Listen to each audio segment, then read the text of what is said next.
দিনভর উত্তেজনার পর বৃহস্পতিবার বিকেলে চট্টগ্রাম বন্দরের শ্রমিক কর্মচারী নেতাদের সঙ্গে বৈঠকে বসেন নৌ পরিবহন উপদেষ্টা ডক্টর এম শাখাওয়াত হোসেন। বৈঠক শেষে তিনি জানান, আন্দোলনকারীরা কর্মসূচি থেকে সরে না এলে সরকার কঠোর অবস্থানে যেতে বাধ্য হবে।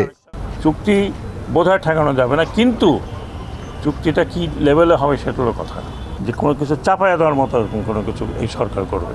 পোর্ট যদি কালকে সকাল থেকে আজকে যেহেতু সময় চলে গেছে বাটায় না হয়, তাহলে তো সরকার অন্যভাবে চিন্তা করবে।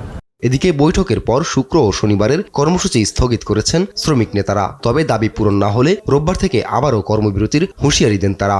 আমাদেরকে সকল বিষয়ে সিদ্ধান্ত জানাবেন মর্মে আমাদেরকে আশ্বস্ত করেছেন। তার এই সিদ্ধান্তের উপর ডিপেন্ড করে আমরা আগামী শুক্রবার এবং শনিবার আমরা আমাদের কর্মসূচি স্থগিত করছি। শনিবারের মধ্যে যদি সিদ্ধান্ত না আসে তাহলে রোববার থেকে আমাদের কর্মসূচি পুনরায় চলবে। এর আগে সকালে চট্টগ্রাম বন্দর কর্মকর্তাদের সঙ্গে বৈঠক করতে গেলে শ্রমিক কর্মচারীদের তোপের মুখে পড়েন নৌ পরিবহন উপদেষ্টা। আপন অপু, নিউজ ডেস্ক, দেশ টিভি।